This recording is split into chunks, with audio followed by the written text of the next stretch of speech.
कि बीजेपी के श्री अमित शाह द्वारा संसद में भारतीय संविधान के मूल निर्माता व दलितों एवं अन्य उपेक्षित वर्गों के पूजनीय भगवान व मसीहा परम पूज्य बाबा साहब डॉक्टर भीमराव अम्बेडकर के बारे में जिन शब्दों का इस्तेमाल किया गया है तो उससे बाबा साहब की गरिमा व अस्तित्व को काफी ठेस पहुंची है। इससे एक प्रकार से उनका अपमान हुआ है, ऐसा हमारी पार्टी का ये मानना है, जिससे अब पूरे देश में इनके अनुयायियों में जबरदस्त गुस्सा व आक्रोश व्याप्त है और ये इनके कहे गए शब्द इनको जल्दी ही वापस ले लेने चाहिए तथा इसके लिए इनको पश्चाताप भी जरूर करना चाहिए, तो ये बेहतर होगा। वरना इनके अनुयायी इस घटना को कभी भी भुला नहीं पाएंगे तथा ना ही इनको कभी माफ कर पाएंगे। जिस प्रकार से बाबा साहब के प्रति कांग्रेस पार्टी के असंख्य रहे गलत कारनामों को इनके अनुयायी अभी तक भी भुला नहीं पाए हैं और ना ही ये कभी कांग्रेस पार्टी को माफ करने वाले हैं, चाहे ये अपने कितने रंग ढंग व चाल आदि भी क्यों ना बदल लें। इतना ही नहीं बल्कि कांग्रेस पार्टी ने बाबा साहब के देहांत के बाद तो इनके नाम को व संविधान निर्माण में रहे इनके अहम योगदान को भी इतिहास के पन्नों से मिटाने की भी पूरी कोशिश की है। हालांकि अपने इस मकसद में ये पार्टी अब तक जरूर कामयाब हो जाती, ये कांग्रेस पार्टी अब तक जरूर कामयाब हो जाती यदि बाबा साहब डॉक्टर भीमराव अम्बेडकर के देहांत के बाद इनके अधूरे रहे कारवा को आगे बढ़ाने के लिए मान्यवर श्री कांशीराम जी अपना पूरा जीवन समर्पित करके वे आगे नहीं आते, जिसको मंजिल तक पहुंचाने के लिए मुझे भी अपनी पूरी जिंदगी समर्पित करनी पड़ी है। इसके साथ ही मान्यवर श्री कांशीराम जी ने बाबा साहब के संघर्ष व इनके कारवा को खत्म करने वाली कांग्रेस पार्टी के सभी साम दाम दंड भेद आदि हथकंडों का मुकाबला करके व उनसे सावधानी बरतते हुए तब फिर बीएसपी का गठन किया है, जिससे अब कांग्रेस, बीजेपी व अन्य सभी जातिवादी एवं संकीर्ण मानसिकता रखने वाली पार्टियां किस्म किस्म के हथकंडे इस्तेमाल करके कमजोर करने में लगी है। जबकि यूपी में 4 बार बीएसपी के नेतृत्व में रही सरकार ने जिस प्रकार से यूपी की राजधानी लखनऊ में व दिल्ली के नजदीक नोएडा में भी बाबा साहब डॉक्टर भीमराव अम्बेडकर के सम्मान में अनेकों भव्य व ऐतिहासिक स्मारक, संग्रहालय व स्थल आदि बनाए हैं, साथ ही इनके नाम पर यहाँ अनेकों जनहित की योजनाएं शुरू की गई हैं। नए जिलों के नाम आदि भी रखे गए हैं, जिनमें से बाद में काफी कुछ को समाजवादी पार्टी की सरकार ने बदल भी दिया है, जो इस पार्टी की बाबा साहब के प्रति इनकी नफरत को भी दर्शाता है, जो अब कांग्रेस के साथ मिलकर इनके सम्मान की हवाई बातें कर रहे हैं। इसी प्रकार इन वर्गों से जुड़े अन्य संतों, गुरुओं व महापुरुषों आदि को भी पूरा आदर सम्मान दिया गया है, जिससे अब कांग्रेस व बीजेपी आदि की नींद उड़ी हुई है। ये जो हमने काम किए बाबा साहब के सम्मान में, तो उससे अब बीजेपी व कांग्रेस आदि की नींद उड़ी हुई है, जिनके अनुयायियों के वोटों को लुभाने के लिए, जिनके अब बाबा साहब के जो अनुयायी हैं या अन्य संत, गुरु और महापुरुष हुए हैं, उन जो दलित और अन्य पिछड़े वर्ग से ताल्लुक रखते हैं, तो उनके अनुयायियों के वोटों को लुभाने के लिए फिर बीजेपी को भी मजबूर होकर वे अपने दिल पर पत्थर रखकर इनके सम्मान में कुछ कदम भी उठाने पड़े।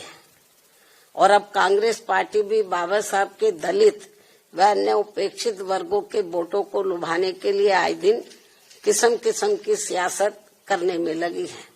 और इसी क्रम में कांग्रेस पार्टी अब इस कोशिश में लगी है कि श्री अमित शाह के मुद्दे पर कुछ न कुछ दलितों का वोट जरूर बटोर लिया जाए, जबकि बाबा साहब ने अपने जीते जी दलितों व अन्य उपेक्षित वर्गों के लोगों को इस पार्टी के बारे में सावधानी के तौर पर उन्हें ये कहा था कि कांग्रेस पार्टी कभी भी माफ करने लायक पार्टी नहीं है। इस पार्टी से इन वर्गों के लोग कभी भी जुड़ने की कोशिश ना करें, ये बाबा साहब ने कहा था। क्योंकि जिस कांग्रेस पार्टी ने कदम कदम पर हमेशा मेरा अपमान किया, यानी कि बाबा साहब का अपमान किया है, मुझे इस पार्टी ने कानून मंत्री पद से इस्तीफा देने के लिए मजबूर किया तथा संसद में चुनकर भी नहीं आने दिया है। इसके अलावा जो भी कानून संविधान में इनके हितों में बनाए गए हैं, वीकर सेक्शन के हितों में बनाए गए हैं, तो उन्हें भी लागू नहीं होने दिया गया है, जिनका चाल चरित्र व चेहरा अभी तक भी बदला नहीं है। और अब तो ये पार्टी भारतीय संविधान में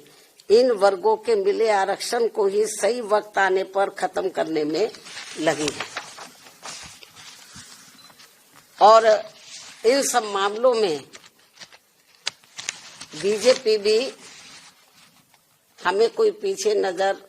नहीं आती है, पीछे होती हुई। और इन सब मामलों में बीजेपी भी कोई पीछे नहीं है। ये पार्टी भी इन वर्गों के वोटों को लुभाने के लिए आए दिन किस्म किस्म की सियासत करती रहती है। और इस चक्कर में अब ये पार्टी खुद ही अपने जंजाल में बहुत बुरी तरह से फंस गई है। कहने का तात्पर्य ये है कि चाहे बीजेपी हो या फिर कांग्रेस पार्टी एंड कंपनी के लोग हों, ये सभी दल अभी भी बाबा साहब का कतई भी दिल से सम्मान नहीं करते हैं। अर्थात इनका सम्मान केवल दिखावटी व छलावा वाला ही रहा है, अभी तक जो हमें देखने के लिए मिल रहा है। और अब ये सभी पार्टियां बाबा साहब का केवल नाम इस्तेमाल करके इनके अनुयायियों का वोट लुभाने में ही लगी है, जिनसे बाबा साहब के अनुयायियों को हमेशा सावधान रहना है। और अब इन्हें बाबा साहब के पद चिन्हों पर चलकर अपनी एकमात्र हितैषी पार्टी बीएसपी से ही जुड़कर अपने मसीहा व भगवान बाबा साहब डॉक्टर भीमराव अंबेडकर का नाम यूपी की तरह पूरे देश में भी रोशन करना है, ताकि फिर कांग्रेस, बीजेपी व अन्य कोई भी जातिवादी व संकीर्ण मानसिकता रखने वाली पार्टी कभी भी इनका अपमान करने की अपनी हिम्मत न जुटा सके, तथा फिर आए दिन इनके अनुयायियों का हर स्तर पर हो रहा शोषण व उत्पीड़न आदि भी होना काफी हद तक जरूर बंद हो जाएगा। संक्षेप में अब मेरा यही कहना है कि खासकर दलितों व अन्य उपेक्षित वर्गों के वोटों के लिए पिछले 1-2 दिनों से संसद में सत्ता व विपक्ष के बीच में जो सियासत चल रही है और उनके वोटों के लिए इनमें मेरे व तेरे अम्बेडकर हैं, जो ये सब चल रहा है। और अब इनकी ये लड़ाई धक्का मुक्की तक भी उतर आई है, ये सब शोभा नहीं दे रहा है। और पूरे देश के जो वीकर सेक्शन के लोग हैं, ये सब देख रहे हैं इनकी ये जो सियासत चल रही है वीकर सेक्शन के वोटों के खातिर, ये सब देख रहे हैं। मुझे नहीं लगता जो कुछ ये सियासत चल रही है तो वीकर सेक्शन के लोग न सत्ता के बहकावे में आने वाले हैं और न ही विपक्ष के, क्योंकि उनको ये मालूम पड़ गया ये हमारे हितों में कुछ करने वाले हैं नहीं, केवल हमारा वोट चाहते हैं और संविधान की बात जरूर करते हैं लेकिन संविधान पर अमल नहीं करते हैं। और यदि इन्होंने संविधान पर अमल किया होता तो फिर बाबा साहब अपने कानून मंत्री पद से इस्तीफा क्यों देते, और फिर आज जो कांग्रेस हमें या विपक्ष या कांग्रेस या जो अन्य विपक्ष जो हमें सत्ता से बाहर नजर आता वो नहीं आता। यदि ये ईमानदारी निष्ठा से संविधान का जो हमेशा संविधान को दिखाते रहते हैं उस पर इन्होंने रत्ती भर भी अमल नहीं किया कांग्रेस पार्टी एंड कंपनी के लोगों ने, और यदि अमल किया होता तो आज इनकी इतनी बुरी हालत नहीं होती। आज इनको अपने रंग ढंग और चाल ये नहीं बदलने पड़ते। तो ये सब क्यों करना पड़ा है, क्योंकि इन्होंने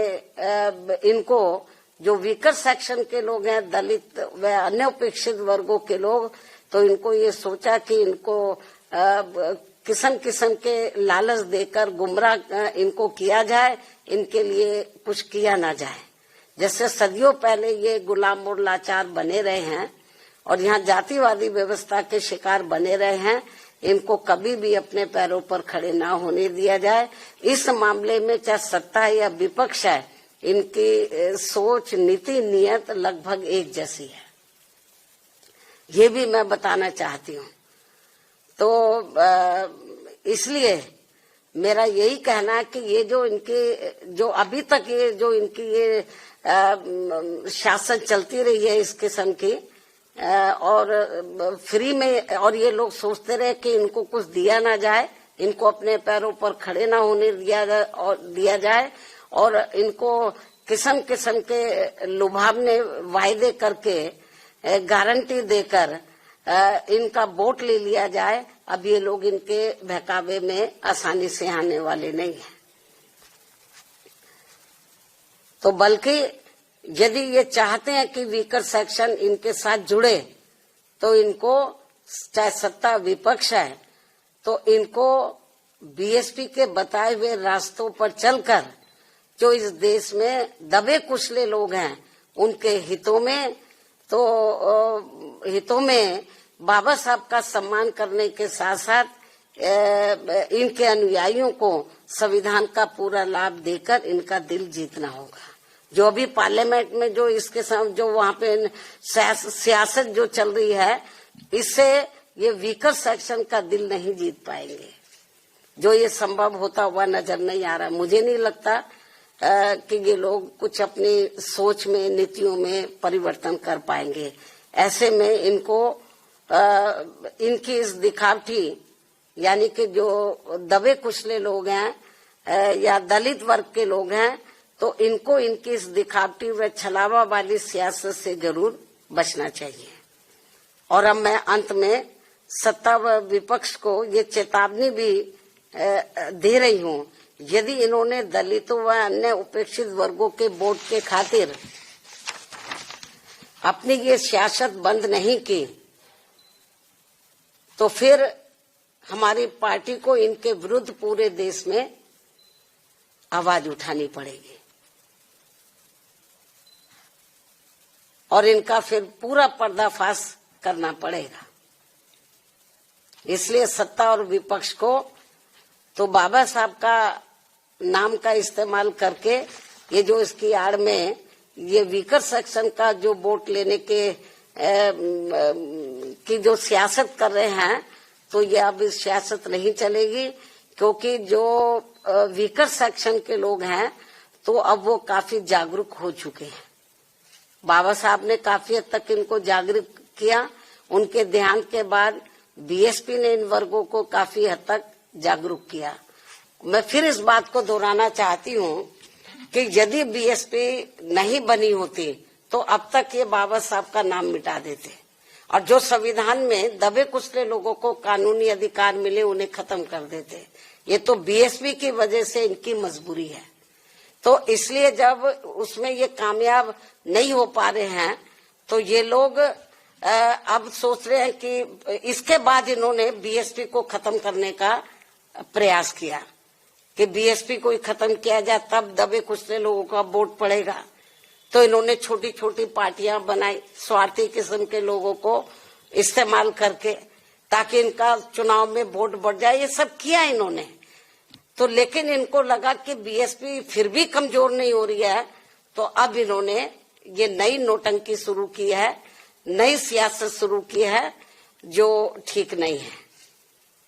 और जो दलित और वीकर सेक्शन के, जो अन्य वीकर सेक्शन के लोग हैं, अब ये जल्दी से इनके बहकावे में आने वाले नहीं हैं। इनको इसलिए सत्ता और विपक्ष को, जो पार्लियामेंट में इस समय चल रहा है, इनको अपनी ये घिनौनी राजनीति, सियासत बंद करनी चाहिए